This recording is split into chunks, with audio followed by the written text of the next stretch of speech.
waaw li tax ma def ko nekkul dama dugg ci lu sama yoon nekkul dama nekk di déglu nit ñi di far ay xibaar di ko génne te waruma ko génne yooyu yëpp du nekkul loolu parce que bureau politique bis bu nekk ñi ngi réunion ak Ousmane Sonko may xam ne tey jii réunion bureau politique am na réunion nañ génn nañ sama yoon nekku ci amul benn arafu ma fay bëgg a xam sax la ñuy wax wala ba koy jéem a wax lijjantiwuma ko parce que bokkuma bureau politique li ñuy wax saa bu ma concerné dinaa ko xam su ma concerné wul sama yoon nekku ci te bu ma demoon ba xam ca dara tamit du ma toog fii di ko wax Ousmane Sonko dalal nañu ñun député yi waaw laata muy jàpp le 8 bi waxtaan na ak ñun lam doon waxtaan ak ñun àdduna du dox ba nga dégg ma nettali ko parce que jàpp naa ne ay député la soxla woon wax na leen ko yow doo député soxay bu di député kon du ma ñëw fii di ko waxal kon man ku ràññee laa ku xàmmee laa li may def bureau politique nag vraiment ñoom waruñu maa meree ñoom war nañoo xool ci seen biir ñan lañ war a mere ñu meree leen waaw parce que bu fekkonte ne ñoom dañoo dem palais seet jomaay génn toog na ci yàlla man damay jàpp ni ñi dañoo demoon seeti jomaay lañ doon waxtaane c'est secret donc génn nañ noppi nañ kon secret la nañ ci génn jeex na mais dañoo génn génn ak seeni alhamdulilah waaw alhamdulilah sant la alhamdulilah boobu nag li muy signifié ak li xew bokkul te buñ nee alhamdulilah li muy signifié ci nit ñi waaw du dëgg waaw mooy kalimatul xaq uridu bihil baatil maanaam loolu moo tax ma ne alhamdulilah bi warta doon alhamdulilah parce que onze billah yow la war a doon tem onze billah laa bokk man mais Cheikh Bara yow non defal ndànk rek defal ndànk rek parce que waaw affaire bi jékki-jékki wut tàmbali ci alhamdulilah fu mu dee tàmbali bureau politique ñoo jël seeni responsabilité waaw Bassirou Diomaye Faye bind ci coalition Diomaye président bureau politique tontu ko tontu bu saf sap ba tere bu nang waxuñu ko sax président Bassirou Diomaye Faye ne ko li nga bëgg amoo prérogative yi dégg nga tontu ko tontu bu saf sap waaw kon lan nga gis mooy Diomaye jël na position bureau politique jël position waaw ñu jékki-jékki ñu ne Diomaye mi jël position ak bureau politique mi jël position daje nañ waaw mais lan ngay xaar mooy kon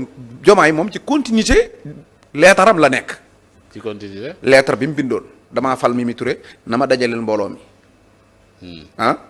bureau politique ne mënoo fal Mimi Touré dajale mbooloo mi d'accorduñ ci Mimi Touré duñ ànd ak ñun mais buñ dajee kay kon waaw bu dee normal li war a nekk na waaw mi Diomaye daa war a nekk ci continuité am waaw bureau politique nekk ci continuité am suñu demee ba daje nag ku ci génn ca la nga newoon nga génn Diomaye da la mu newoon génn na ca ndax nee na la mu waxoon bàyyi na ko wala nga ñun lañ waxoon génn nañ ca Mimi nangu nañ mu jiite ñu mais mënoo génn di layam yi déet alhamdulilah lañ wax non alhamdulilah jooju nag man daf fekk man comme xeex bi maa ngi ci biir lépp maa ngi koy topp waaw mais ñoom ñoo demoon non Cheikh Bara xam nga man am na ñu njëkk a dem ñooñu am na ñu njëkk a dem waaw ngañ dem ba ñoom ak Ayib Daffé njëkk nañoo dem ci Diomaye seeti ko en tant que nit ak frère parti waxtaan ak moom waaw pourtant lañ fa wax lépp xam naa ko lañ fa wax lépp xam naa ko xam naa ko mais waxuma ko parce que seen réunion secret la dañoo demoon di seeti Diomaye secret noo def ba xam ko yow mais xam naa ko soxlawul ma koy wax mais lañ waxante ñoo la ko nettali dama ne non soxlawul ma naan fii laa ko jëlee man samay source du ma ko wax mais la ñu waxtaan ak Diomaye laata bureau politique di dem lépp xam naa ko pourtant toog naa fii wax naa fu ne mais waxuma ko parce que loolu amul solo ma naan diw ak diw seetante nañ nangam mais bu fekkente ne bureau politique dafa dem seeti Diomaye génn na cell wallaay duñ ma ci dégg mais dañoo génn di manipuler man nag ma wax nit ñi li xew oui léegi nag ñoom départu gaynde bi ñu def waaw arrivé muus loolu moo dul waxi dara arrivé muus oui bureau politique mais lañ lettre bi ñu njëkkoon a bind dafa mel ne beneen bureau politique moo def lettre démb bi yow kay yaa bindoon jël sa position attaqué kay booy bindaat dafa war a am suivi ñun kat Diomaye waxoon na nangam ñu bindoon ko nangam ginnaaw bi ñu dajee nangam xew na mais mel na yow Diomaye moom boo bind lettre da nga koy ñemee mais boo fa demee da nga koy ragal luy loolu mais luy loolu man ñun gis nga bureau politique ñun man awuma pour dégg naa ñu bari di wax ay dañoo génnee waxtaanu biir nekk génnewuma waxtaanu biir nekk ñoom ñoo génnee waxtaanu biir nekk parce que ñoo génnee alhamdulilah waaw alhamdulilah sant yàlla la Cheikh Bara waaw man tamit la fa xew wax naa ko waaw buñ yaakaar na ñoom buñ toogee fenn di wax nit ñi duñ ko yëg yow da nga wax ne lii Cheikh Bara ngir forcer leen ñu wax dëggantaan ñu wax yëf yi damaa bëgg non non yow li ngay wax yow dafa am foo ko teg ne lii lañ fa wax wala da nga leen a bëgg a forcer ñu wax li ñu wax. li ma wax kay moo fa am moom. moo fa am. mais ñoom ñi demoon yëpp nee nañ loolu amul fa. ah déet kenn moo ko wax. indil ma kenn ku ne waxu ko. non dañ ne fekk woo jotaay bi. déet wax fekkee wu ma ko loolu kay ñëpp xam nañ ko man bokkuma bureau politique. mais liñ wax noonu waxu jomaay waxu ko. déedéet loolu kenn du ko wax. kenn ku ñemee taxaw ci ñoom du ko wax amul jomaay wax na ko. c'est que ñoom merewuma leen. lu tax parce que jubluwuñ ci woon dara loom alhamdulilah jeeg cëpp li ñu doon def noonu jubluwuñ ci dañ doon dil jomaay da leen a def ci saak téye nar a dem ak ñoom ma jàpp jomaay yeewi saak bi génnewaat leen jomaay da leen a woo jël position yi mu jël jomaay da leen dugal ci saak cib saak la leen jël da leen a yónni jomaay dafa jël point bi mu jël mook Sonko ñu ngi bras de fer fii mu jël loxo bii jox ko waa bureau politique jox leen ci lu neex pour ñu joxal ko nit ñi bàyyi tàngoor wi ñu koy yan moom loxo bi ci des moom mook Sonko ma ngay bras de fer fee loolu la bëgg a def bi muy dalal bureau politique uniquement pour que bu waxee li muy wax ba pare dëgër fi mu dëgër ba pare ne waa Sonko suma frère la Sonko mooy jomaay mooy Sonko bu ko defee gars yi génn waaw nee na jomaay mooy Sonko mais alors après jomaay mooy Sonko nga xam ne da ngaa bëgg a def sa parti parallèle ci biir parteem te boo amee doole rende ko ci politique jomaay mooy Sonko boobu la ñuy wax ni mais man biñ ma waxee ñoom bi ma bindee dañoo wax ma ne leen yéen def leen ndànk jomaay da leen a yónni li neex li leen bëgg ngeen waxal ko nit ñi xam nga lu tax ma jóg 2 heures du matin di bind waaw fajar xamoon naa ne bu yeewoo da koy jox journal yi technique boobu maa ko jàngal moom jomaay maa ko jàngal man ci politique yaa jàngal lan billaahi keroog ba ma koy jàngal Omar Gueye ngi toog waaw dégg naa la nga naan maa ko ne bu effectivement xewee ci bëccëg gi waaw defal réaction ndax journal yi suba si keroog bi ma koy wax bañ fi yaa ngi toog Omar Gueye këram maa ko jàngal technique boobu xamoon naa ne bu gaa yi génn muy def technique bi yaa ko jàngal waaw dalay woo wax ak yow bu paree jël li mu bëgg mu génn jox koy journal yow nga noppi di jéem a kuul moom li mu bëgg mu génn mu njëkk a génn bu ko defee ñu ne Sonko ak Diomaye juboo nañ fekk yow li Sonko bëgg defoo ko nu ngeen di juboo ah oui Diomaye dama koo xam de pourtant Guirassy nee na démb conseil des ministres waxtaan moo fa am ambiance bu extraordinaire xam nga Guirassy daal man conseil des ministres du ma ci dugg foofu donte moom foofa sax lu fa xew xam naa ko waaye premier ministre bu dem conseil des ministres du xibaar waaw te li ñu jotee du affaire conseil des ministres affaire parti politique la Guirassy bu mu jaawale quoi waaw Diomaye dafa ñëw ci parti politique gu Sonko bëgg a defar parti parallèle ci biir parti bi ñu lànk noonu militants yi ak responsable yi kooku man coow loolu mën naa bañ a yegg conseil des ministres mais ci parti bi moom looloo fi am mais Cheikh Bara lu tax yow attitude bi nga am nii yow rek yaay ki nga xam ni yaa ko am ci biir parti bi waaw lu tax yow les autres ñëpp rangé wu nañ alhamdulilah waaw mais yow nga bëgg a taxaw man ma nekk ci taxawaay onze bi lu billah tax lool gaa yi nekk ci alhamdulilah ma nekk ci onze billah waaw lu tax lool onze billahi mina seytaani rajim waaw mais mënoo wax ne da ngaa nekk ci biir parti bi ñëpp yaa waaw léegi nag man li may gën a xam Amadou Ba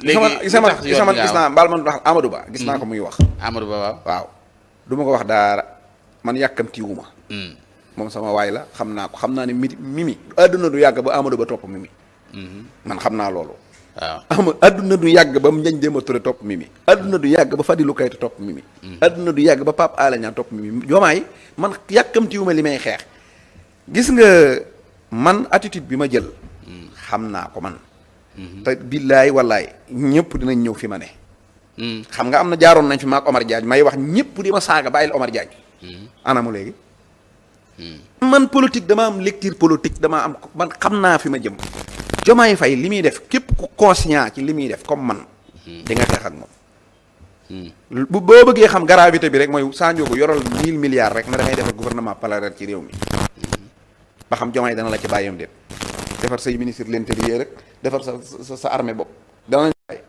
léegi Diomaye nag dafa dem palais bi neex mu ne day defar parti ci biir Pastef te parti boobu yaakaaru ci lu dul rocc suñ militants yi rocc suñ dirigeants yi def ci parteem bu demee ba élection maire yii di ñëw li ma lay wax nii lay demee man xam naa lépp bu demee ba élection maire yi demee wax Sonko Pastef demut coalition Diomaye mooy dem kuy wax lool Diomaye voilà waaw billahi élection maire yii di ñëw Diomaye danaan Sonko bu Sonko nangoo Diomaye am parti parallèle ci biir suñu parti da koy wax ne ko Pastef du dem en tant que parti Diomaye coalition mooy dem bu Sonko nangoo Bamba Fall mooy nekk suñ maire Médina man maa la wax lii tey bindal denc. wala ba non Pastef demul moom loolu moom duy wax quand même nag. dama ne la waa léegi Diomaye lu muy doyee coalition bi pour bu élection yi locales yi ñëwee mu toog seetaan.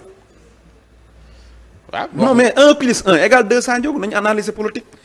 lan lay doyee coalition lu dul bu élection ñëwee day toog seetaan du seetaan mais day bàyyi Sonko mu dem ak parteem jël lépp da koy wax ne ko coalition bi mooy dem su coalition bi di dem Diomaye ak Mimi ñooy diriger Sonko du diriger.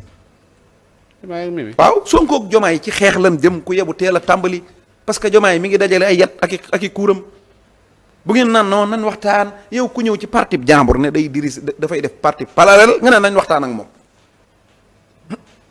looy waxtaan Diomaye li muy teg mairie bii di ñëw day wax ne Pastef demut coalition Diomaye mooy dem Sonko nangu nu dem mu yóbbul ñu Bamba Fall moom dèjà tege na Pape Malick Ndour tege na man maa la wax lii nag man maa la ko wax. tege na fa. mooy nekk candidat Diomaye. Pape Malick Ndour Medina. Bamba Fall Bamba Fall. Pape Malick Ndour ca ngin gi neew ak ñoom Maguette nu mu tuddati Issa Sall.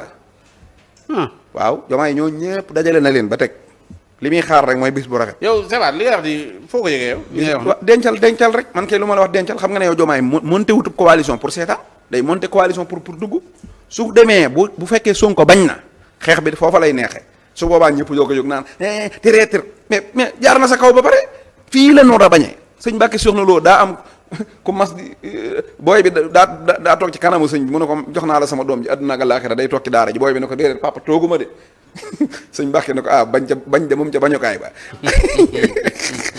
waaw fii nga bañee moom baax na waaye bañ ca bañukaay ba la ñuy bañee mais bu ngeen ko bàyyee naan waaw suñu frère la entre sœur et parti te nag gis nga politiciens yi gis nga cohérence mooy politique ñun mënuñoo bindub leetar attaqué Diomaye bindaatub leetar di layam il faut ñu cohérent gis nga Sonko lim ma ne politiciens yëpp mooy cohérence rek.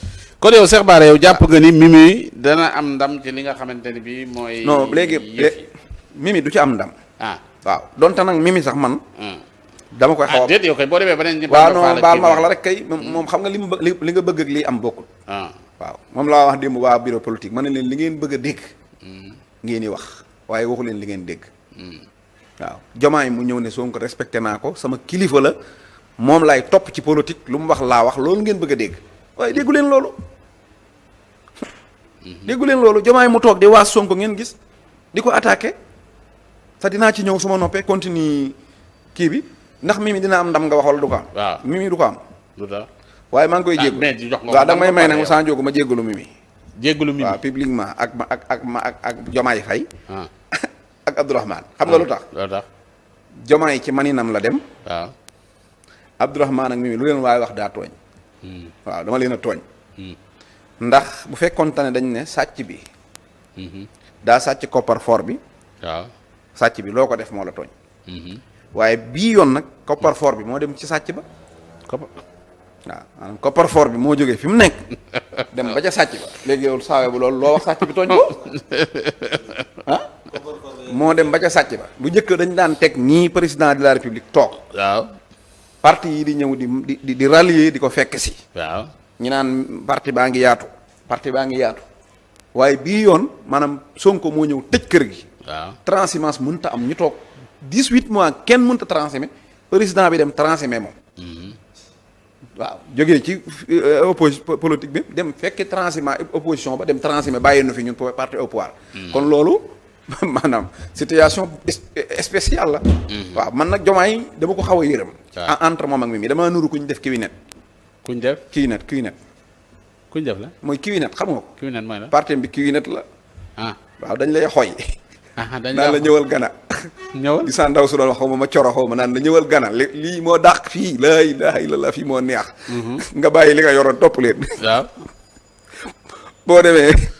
doo fekk non seulement doo fekk dara waaye dañ naan la léegi toogal nga indi keneen. toogal ngay digga léegi bu ngeen amee question Omar ak. sooy non la léegi xaaral wax la rek ba pare. Mimi Touré. maanaam gis nga histoire politique Diomaye dafa war a xamaat dara. gis nga politique. yaa ngi fàttaliku Ablaye Wade. ak Moustapha Niass. Ablaye Wade Moustapha Niass. Moustapha Niasse Ablaye Wade dafa def ci benn sommet fii daan ne ab Ivoirien di wax ci booloog Afrique daan ne ab Burkinabé France la gën a amee jàmm ci Côte d'Ivoire. waaw Ivoirien yi mere ko. Moustapha Niasse dem Côte d'Ivoire ñu laaj ko mu ne waaw da ngeen di comprendre Ablaye Wade fi mu doon waxee. Idriss Seck daan ne Ablaye Wade Moustapha Niasse da laa rep respecté wu la na en tant que sa premier ministre. xaw a wane kuy wane ne da ngaa xamul état. kon yow kii yàpp na la ba pare. waaw daal di tàmbalee bundu xataal Moustapha Niasse. daal di ne léegi day def maanaam nouvelle majorité. yaa ngi fàttaliku loolu. nouvelle majorité. Idriss Seck loolu la théorie woon. mooy dañoo amoon majorité bu ñu fal. dégg nga mooy ñoom Moustapha Niasse ak ñoom gaay yi ñoom Bathily léegi ñoom dañ leen di dàq. wut nouvelle majorité. ci lañ andi ay Mbaye Diouf Thiès ak maanaam duub transhumance PS yépp waaw dugal leen PDS. loolu moo nekkoon technique bi defoon entre kii bi booy xool moo nekkaat nii. dañuy ñëw ne ko Diomaye Sonko da la respecté wul. waaw amul ci yow respect xoolal ni muy waxee ak yow xoolal ni muy lii. léegi fippul booy fippu rek ñu ngi taxaw fee yor seen transhumance. bëgg la koo indil. waaw loolu mooy technique bi nga xam ne moom lii la politique benn base de données la ñoom Mimi Touré. xamuñ politique. waaw daanaka ñoom liñ doon jàng bu yàgg rek lañ lay tari. ndax dina marché du marché ñoom seen yoon nekku ci.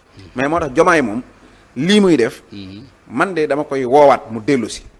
du ci am ndam. te dana ci ñaaw goo xam ne. maanaam kenn mënut a misaal ñaaw gi. ñaaw gi mooy. waaw Bassirou Diomaye bu ma nee taxaw. parce que Diomaye tamit nañ waxante dëgg. dañ koo may espace bi muy defee li muy def. espace waaw ban espace. espace bu muy naxee nit ñi. di ñu def li muy def. Diomaye premier point bi ñu waroon a njëkk a taxaw xeex ceeg moom. mooy yow nga bokk ci parti politique. waaw parti bi am programme. waaw programme parti boobu di dox ba sénégalais yi bëgg programme bi fal programme parti bi. Diomaye bi mu faloo ak léegi képp ku bokk Pastef Diomaye bàyyi na la. bàyyi na la wax ma kenn nit laa la wax.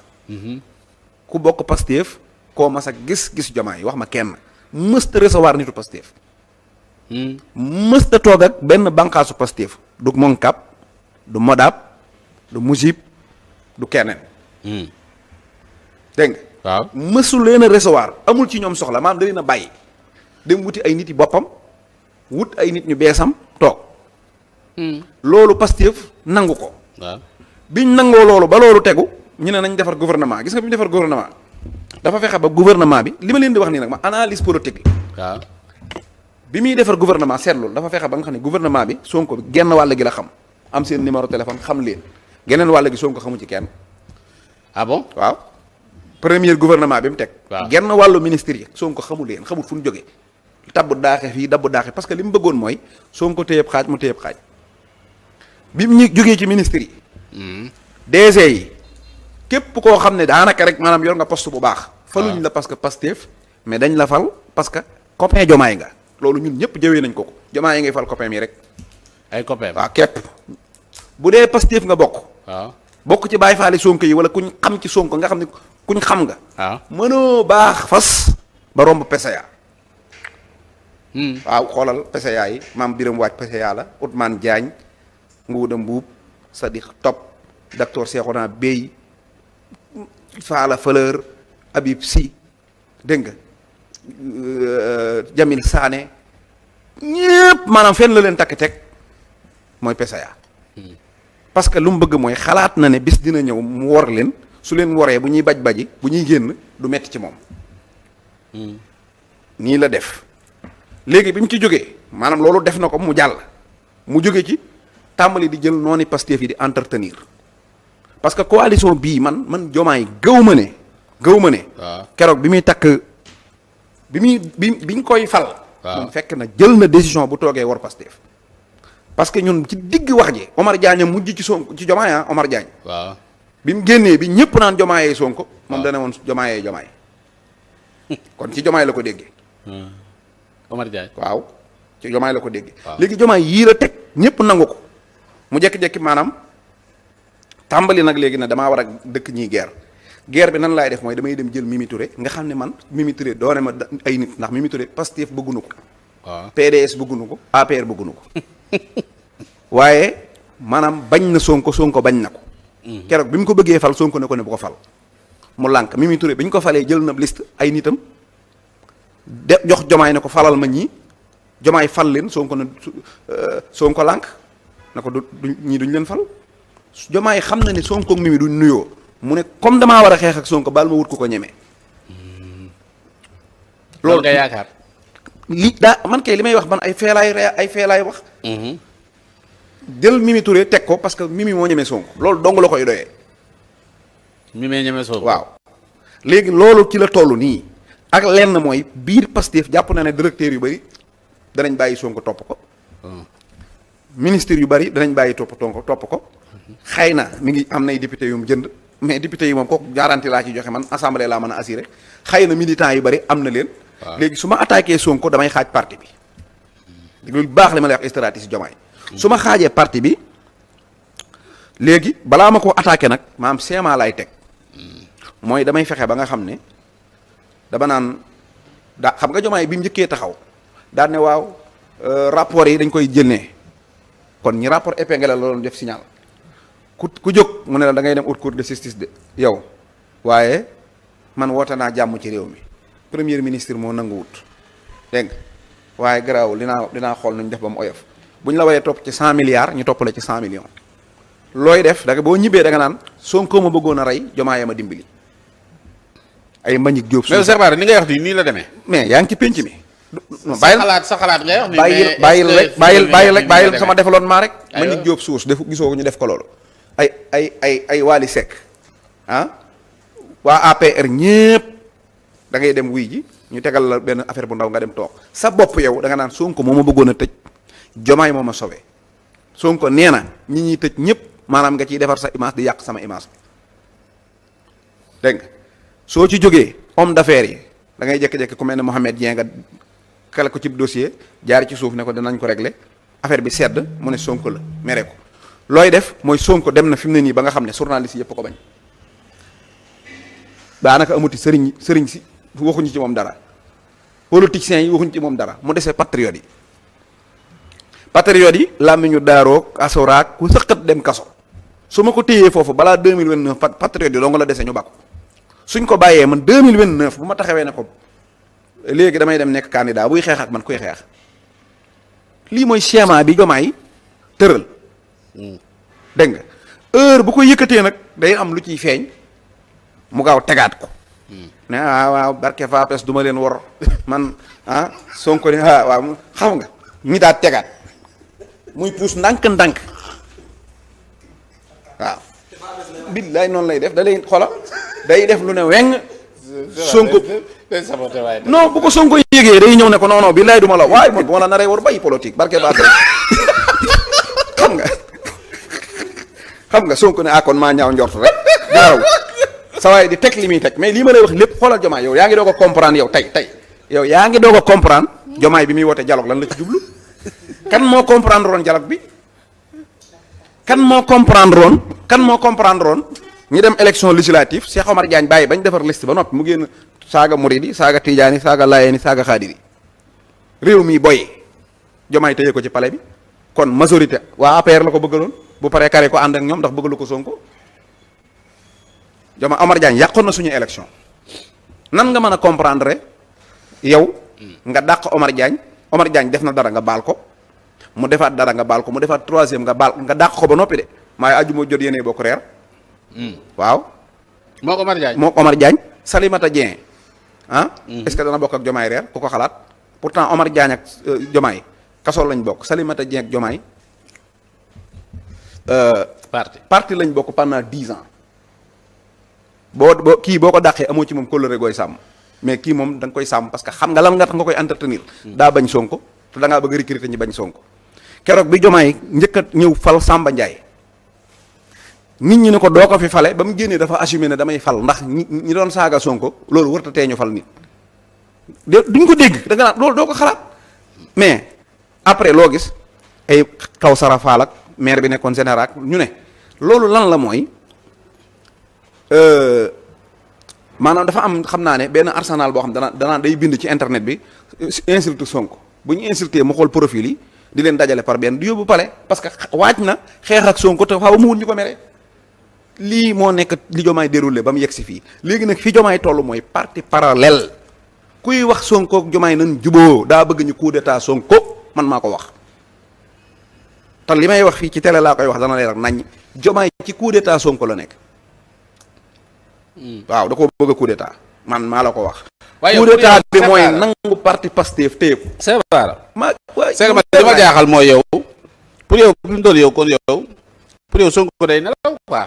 xamul lu gaal di riir waaye ma ne njaacaar laa ngoog bu doon koy nelaw du jël parti Pastef jël député yi lépp mu téye ko ci loxoom di ko. waaw léegi lu la tere nga déglu ko. waaye yow nga jiitu ko. waaw léegi yow boo nekkee garde corps nit bu sàcc bi ñëw da ngay bàyyi da ngay bàyyi waaj na la dóoral wala da ngay dóor. yaa garde corps. waaw déet mais Sonko ñun luñ koy jariñ kon ñun dañuy bàyyi ba ne ay dóoral leen ma ñuy doog a dóor. kii mais yow nan ngay ñëwee Pastef laax ne da ngay def parti parallèle ba pare ñu naan nañ xaar ba Sonko wax mais non saa njóogu nan waxtaan. parti parallèle nag ngóor si la waa ji bëgg a def suñu biir parti noonu. bëgg a nangu parti bi. di ko wax nag taxawal ma wax foofu. waaw Diomaye dafa dalal waa bureau politique. dafa wax nag ay fausse information rek man waroon nañ maa luyee keroog yóbbaale ma. parce que nee na. ku waxaat. Diomaye. ci ndaje ma nga nemul. waaw non Diomaye moo ne ndaje ma. nee na te loolu ku ne la koy wax kum dalal wax la ko mën naa xam ñu mat fukki nit Diomaye bu leen dalalee day jéem a naan seen yur gi. Pastef Sonko moo ma respecté wut dafay jël nit ñi di leen xabtal ñi may saaga Diomaye nekk na ak Sonko 10 ans na wax ba xam Sonko mas na koo saagaloo nit moom.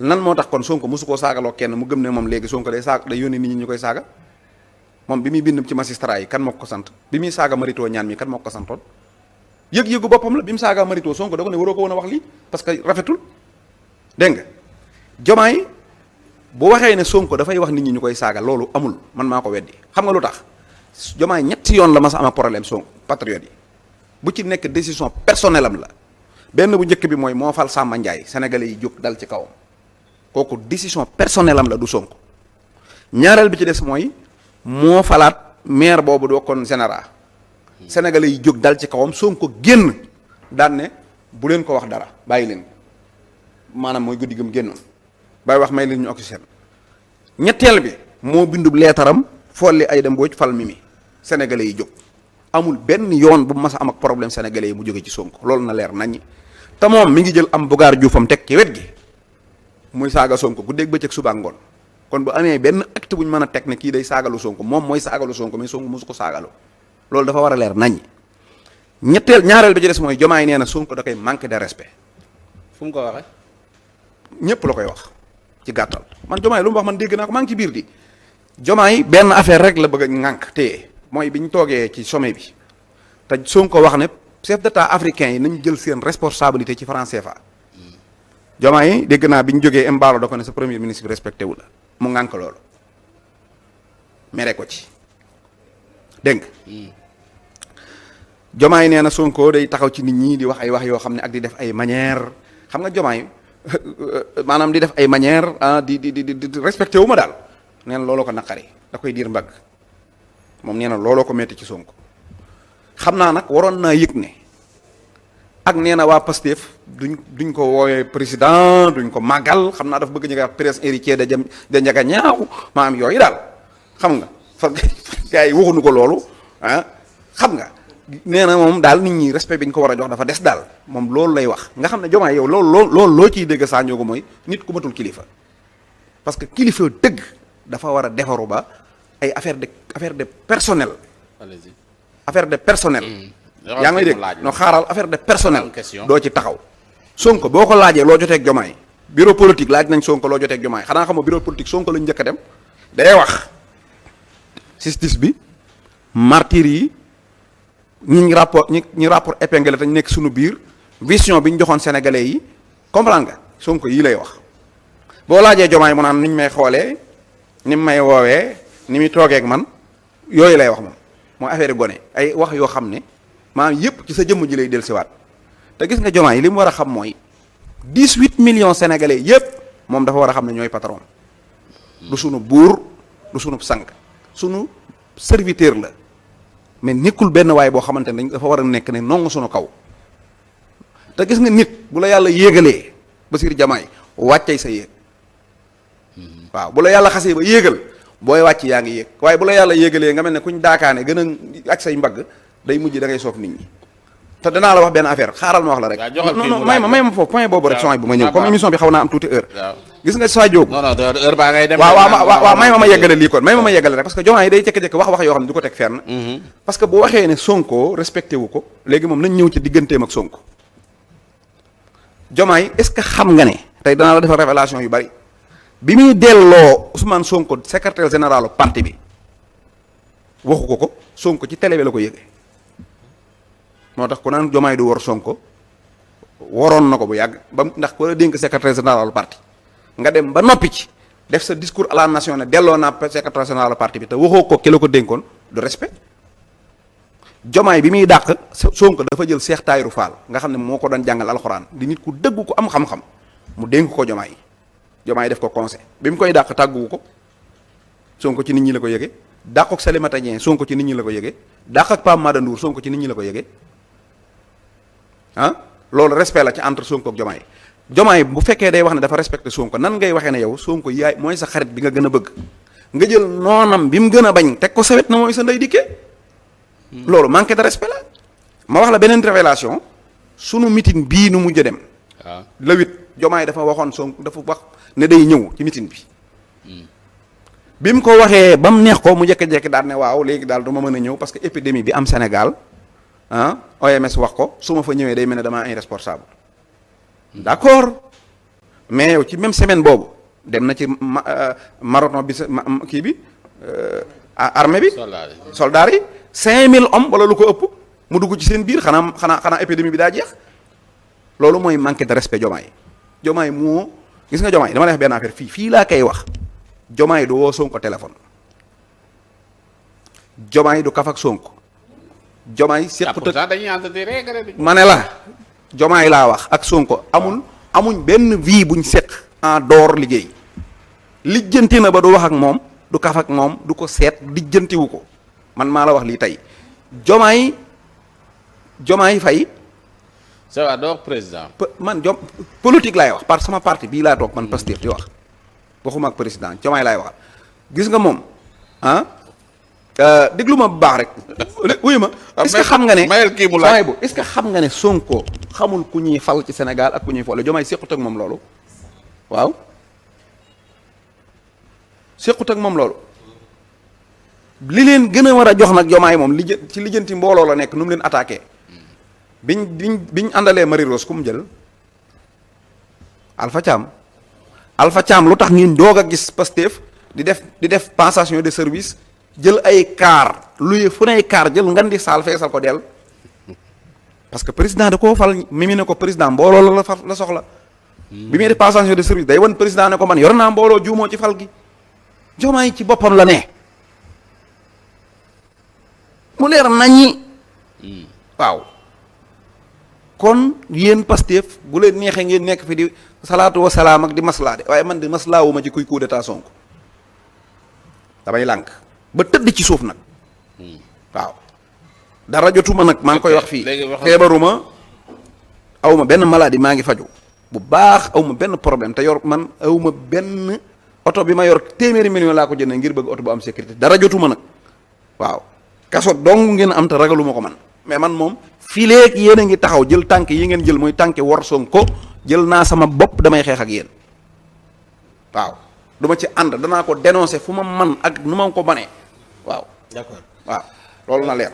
dégg man question ma bëggoon laaj rek. bi ngay tàmbali si biir wax dama dégg franc parler boo ñu présenté ci Ousmane Sonko et tamit nee nga député Diomaye daf leen def président daf leen def ci sac maanaam daal. muy waaw da leen a nax da leen a woo ba ñëw mu am wax yu mu leen wax bëgg ñu waxal ko nit ñi. d'accord waaw loolu laa léegi daf leen def ci sac ñaareel bi mooy kon su ma déggee daf mel ni Ousmane Sonko dafa am lu ko président Diomaye di naral mu mel ni Ousmane Sonko li Sanjogu wax xëy na dañ ko bëgg a nax léegi ci veille bi ñooñu rencontré nañ Ousmane Sonko yëng nañu dañuy dem ci président. léegi lu tax Diomaye président ak Sonko nekk ci bras de fer muy bàyyi njabootam ñuy dem palais. non mais am nañ droit parce que ñoom ñaar ñoo ko seq sañ na maa dem ci Sonko man waxtaan ak moom ne ko loo jotee ak Diomaye ak lu ma ci xam mu wax ma dem ci Diomaye sañ naa ko mais liñ sañul mooy li nga jëlee ci Diomaye nga bëgg koo changé man amu problème boobu. Sonko xam na lu ñu fa jëlee.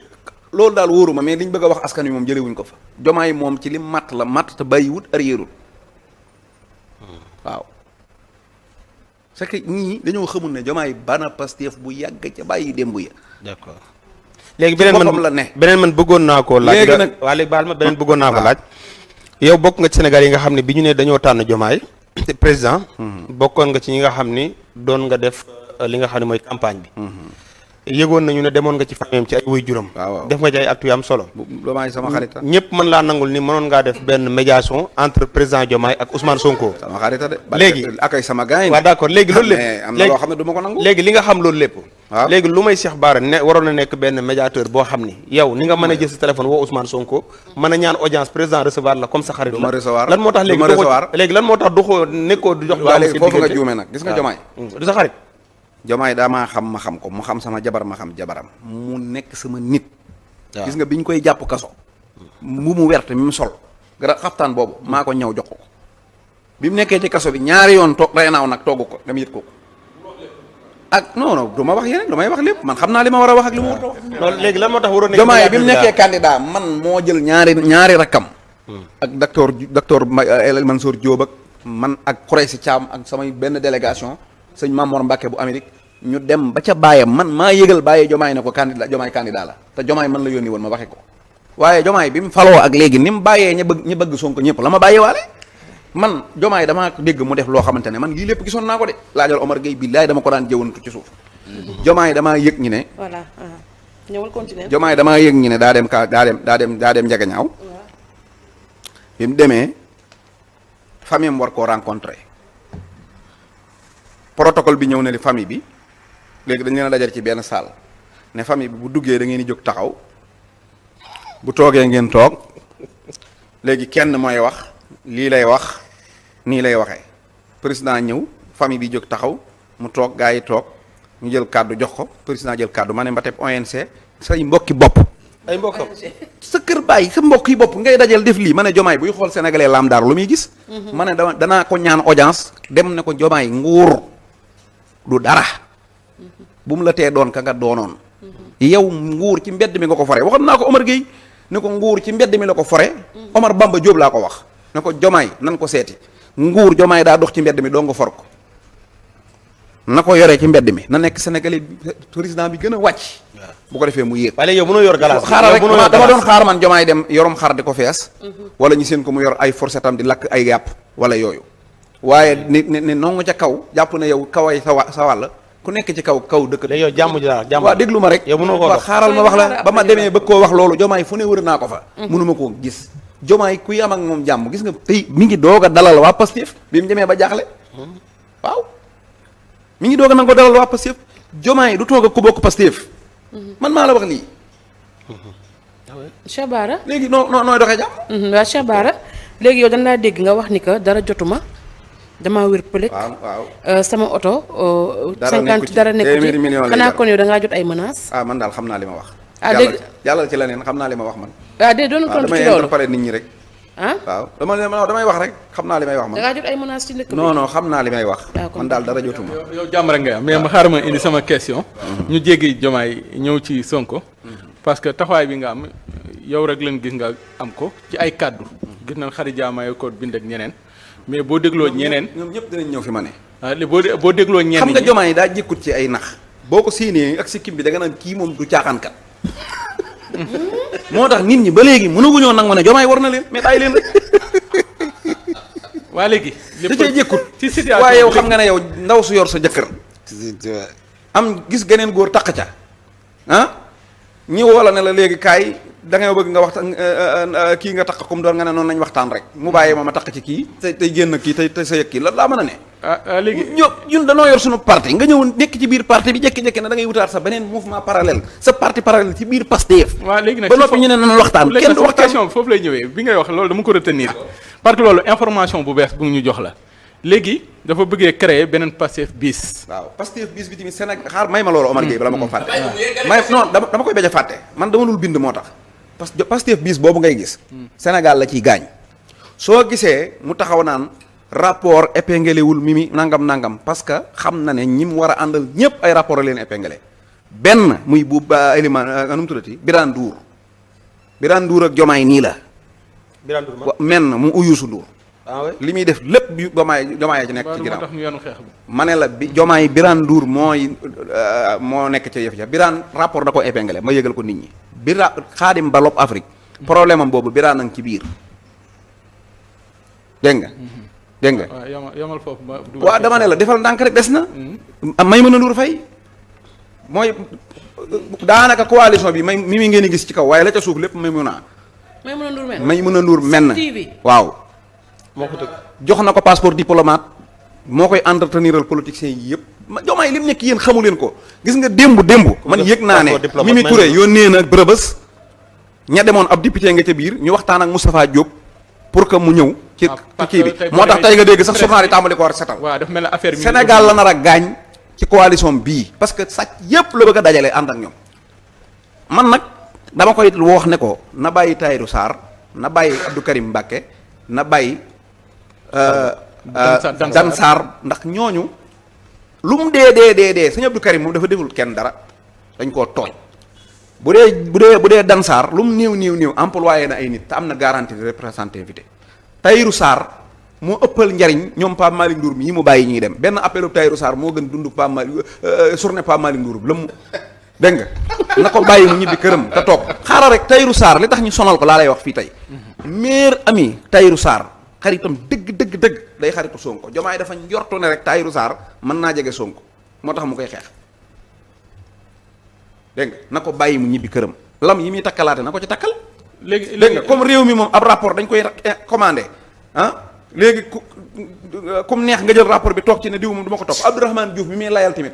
Abdourahmane Diouf malien bi mu doon seqal ay njublang malien boobu mi ngi tudd nu mu tuddati Kara Ñeme dégg nga man ay rakkam laa xam gis nga dama lay wax benn affaire non Abdourahmane da na ko Jomaay dalal na ko ana Kara Ñeme Abdourahmane falaa galant dëli lañ ko jàpp waaw boo Abdourahmane gis nga Abdourahmane nit ku rëy la ku diiñ man xam naa ko soo gisee mu jébbalu nii dañ ko jàpp ci ay lijjanti biñ ko jàppee président xam na premier ministre xam na te xam na ne Sonko du bàyyi mu jàll waaye Jomaay mu ngi ci yaakaar dara moo tax mu dem jébbalu ji ci Jomaay boo xoolee sax ni muy démarché nga xam ne li muy def ñimiwu moom flagrant lañ ko jàpp te liñ ko jàppee mën naa mujj ci penc bi te bu ko nit ñi gisee nag mu ko léegi Cheikh Bara ma ñëw sama question balaa ñuy tëj mais kii léegi rakam xam naa ko Cheikh Bara li nga Cheikh Bara kara daw na sax génn Sénégal Cheikh Bara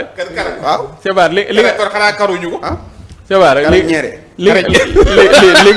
li nga xam ni peut-être li nga xam ni li nga xam ni du ñàkk ci Pastef am na ñu ko xam peut-être da nga kaa sañ wax te waxuñu ko léegi ci situation bi mi ngi nii teg nga ko yow maanaam li ñëpp doon njort naan alhamdulilah ak dinañ juboo léegi ban taxawaay la Pastef war a am je parle de Pastef ak Ousmane Sonko man. ñii yaa ma laaj nag. Ousmane Sonko man taxawaay bi may laaj. non lii dama ko naroon ci li ma laaj nii. question bi mu laaj dafa am solo. ban taxawaay la Pastef war a taxaw ak ban taxawaay la Sonko war a taxaw. man Sonko li ma gëm mooy Sonko amul maanaam man li ma gëm mooy Sonko gis nga gaañi Jomaay dafa xamul lu bari rek Sonko Jomaay da ko war a téye ndax ñett wala mu sant ko ndax ñett bi ñu faloo ak léegi mosoo gis ku santaas président de la république boo ma lii ma dem sama base wala nangam parce que benn base la moo am mooy Sonko te mi ngi ci wetam beneen politicien mënu ko santaas loolu Jomaay da ko war a sante Sonko deuxièmement mosoo gis famille Sonko wala famille Jomaay di dem ci administration bi comme nam daan demee signalal kii ab terrain signalal kii nangam kenn du ko fi def parce que xam nañ ne Sonko mi ngi ci biir yëf yi dégg nga beneen bi ci des mooy maanaam nu mu tuddati homme politique yi transhumance ak yu mel noonu Sonko moo tere mu am dégg nga te ñooñu gis nga Jomaay loolu dafa war a sant Sonko te téye ko am Sonko ci wetam wallahi gis nga am Sonko moo gën am réew. yaa ngi Jomaay ba léegi waaw maa ngi ñëw ci Sonko laa nekk de am Sonko mu nekk ak yow Sonko mu la nangul wóolu la moo gën maanaam yorum réew parce que boo amee Sonko mën ngaa am réew mi am leneen lu dul réew waaye bis Jomaay Sonko mi ngi koy wan gannaaw di dem moom xam na ko bis bu demee ba gisatu ko bu geesoo du gis nguur dégg nga Sonko nag moom moo amal njariñ Jomaay mais ci wetu Jomaay njariñ li mu ko amal dafa amal njariñ Sénégal parce que gaañ ñi dañoo bëgg a sàcc maa la ko wax ñu bëree dañuy wax Jomaay xam nga Jomaay Jomaay li mu comprendre mooy famille am ñu bëri bi mu faloo ñu famille am dañoo ñëw ñu bëri wër ko xam nañ ne kii sunu jarbaat la sunu doom la sunu rakk la sunu nàngam la nguur gi du yàgg ñoom loolu lañ jàpp comme du yàgg nag nañ ci lijjantiku balaa jeex lijjantiku gi nag mënta nekk parce que Sonko fi ne kon nan lijjanti Sonko dem mooy tax ñu naan ko xoolal kab bi mu sol ci sa wet xoolal ni mu la nuyoo xool lépp liñ bëgg duñ ko wax dañ ko bëgg ne ko na waa ji dem ñu mos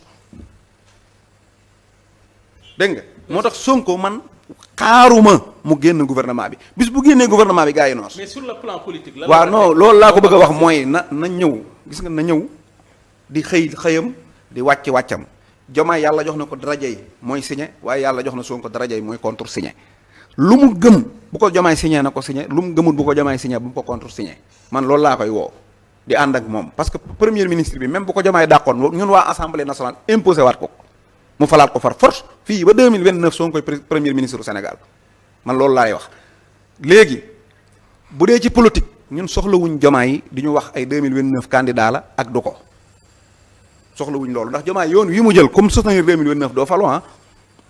comme soutenir waaw comme joxañ doo falu waaw bu mu ñu joxañ mukk ci àdduna nanu bàyyi.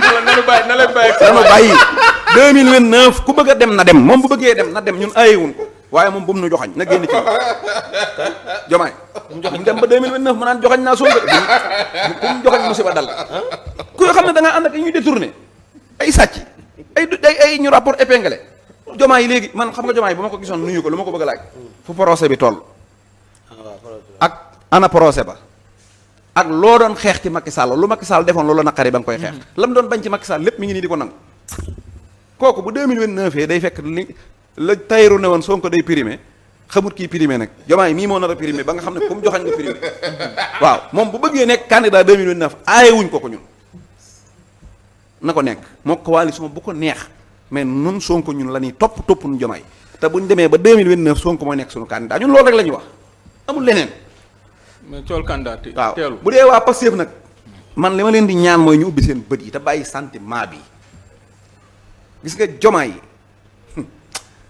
Jomaay ni mu àndee woon ak Pastef bi mu faloogut noonu la leen di gouverner mais nanduñu te nag da ko réussir de Jomaay doo ne ma yow xam nga Jomaay doo ne ma discours la yor Jomaay soxlay boppam sax mënu ko wax mu leer bay wax soxlay nit ñi det kase bii buñ ko barke borom Tuubaa det kase bii bu ci Sonko génnoon ba fii may waxee yow kenn xamagul luy det kase moom mënta wax lu leer moom loolu yàlla loolu amul doo ne ma parcours politique la yor ndax amul parcours amul discours amul parcours musta gagné bureau de vote non defal ndànk ci waa Pastef laay yee dama leen di fëgg nii nuy yeewu Jomaay nan nga mën a nangoo yow Pastef ñu ne dañuy dem élection présidentielle ñu ne Birame Souleye Diop ñu ne moo gañ a Idriss Seck ñaari yoon di maire Thiès di président groupe parlementaire nekk ci bitti nekkul ci kaso ñu ne Guy Marius Sagna discours bi ak parcours bi ak gañ a Ziguinchor di député ñu ne Jamil Sané mu nekk fii Parcelles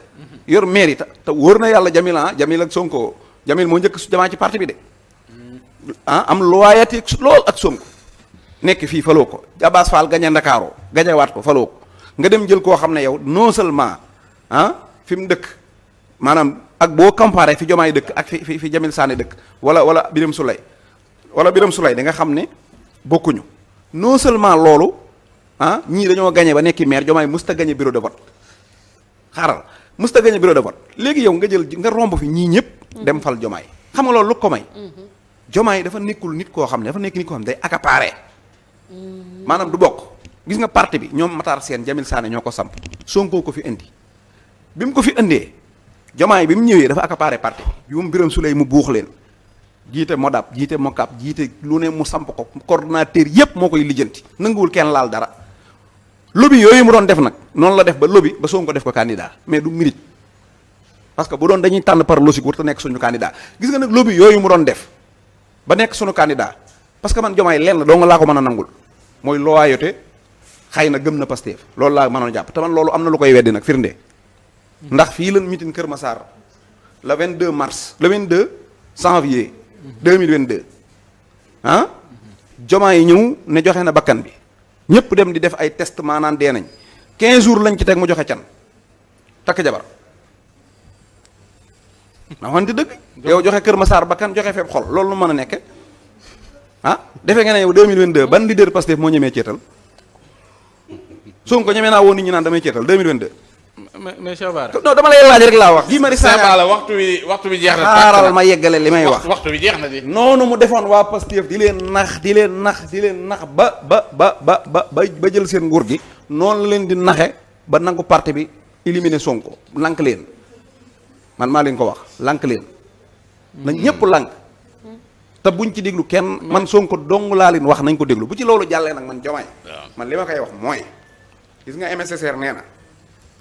nu mu ko waxati woon la rue le plus courte vers l'avenir ah ça passé par le passé defe naa noonu la ko waxee mooy yoon wi gën a gaaw pour nga dem ca kanam mooy yoonu gàtt wi. mooy nga mën a fàttaliku sa démb bu baax pour nga mën a dem ci kanam bu baax Diomaye maanaam nit ñu bees boo leen amee mën nañ laa indil lépp lu bees mais mënuñ laa indil ay repères te Diomaye mi ngi perte ay repères am boo bàyyee ña nga xamoon ñëpp dégg nga boo bàyyee ña nga xamoon ñëpp temps bi jeex na tak la nga xamoon da lay réer donc Diomaye waaw digganteem ak Ousmane Sonko man dama koy ñaan encore une fois dara yàqoogul na bàyyi partim bii muy jéem a taxawal ci biir Pastef na dàq Mimi Touré dàq Abdourahmane Diouf te dellusiwaat ci procès bi ñu doon bi ñu nekkoon parce que procès bañ ko fale woon nun 54% yi lañ ko fale woon du lii dégg nga paa ba ko joxoon balegaat na ko delloo jég baleem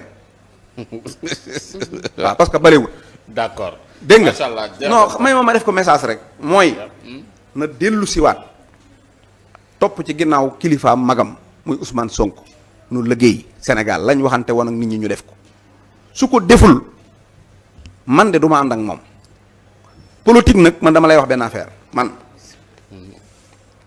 kenn du taxaw ci àdduna ba àddunay tukki ñu ne dañ doon séddoo xaalis wala sàcc nañ xaalis ñu tudd ci sama tur kenn du dégg lobby buy wor baa buy njublang ñu tudd ci sama tur du am du ma woo nit di ko enregistré du ma seq kus gor di ko nettali loolu nekkut ci man politique man Sonko ma ci andi dama ko gëm politique am gëm li muy def ànd bii ma ànd ak moom nag wallaay lasim bu dee ay kasoog ay ragal yooyu nekkuma ci man faalewuma yooyu dégg nga li ma ko mën a wax mooy moom ñun ragaluñ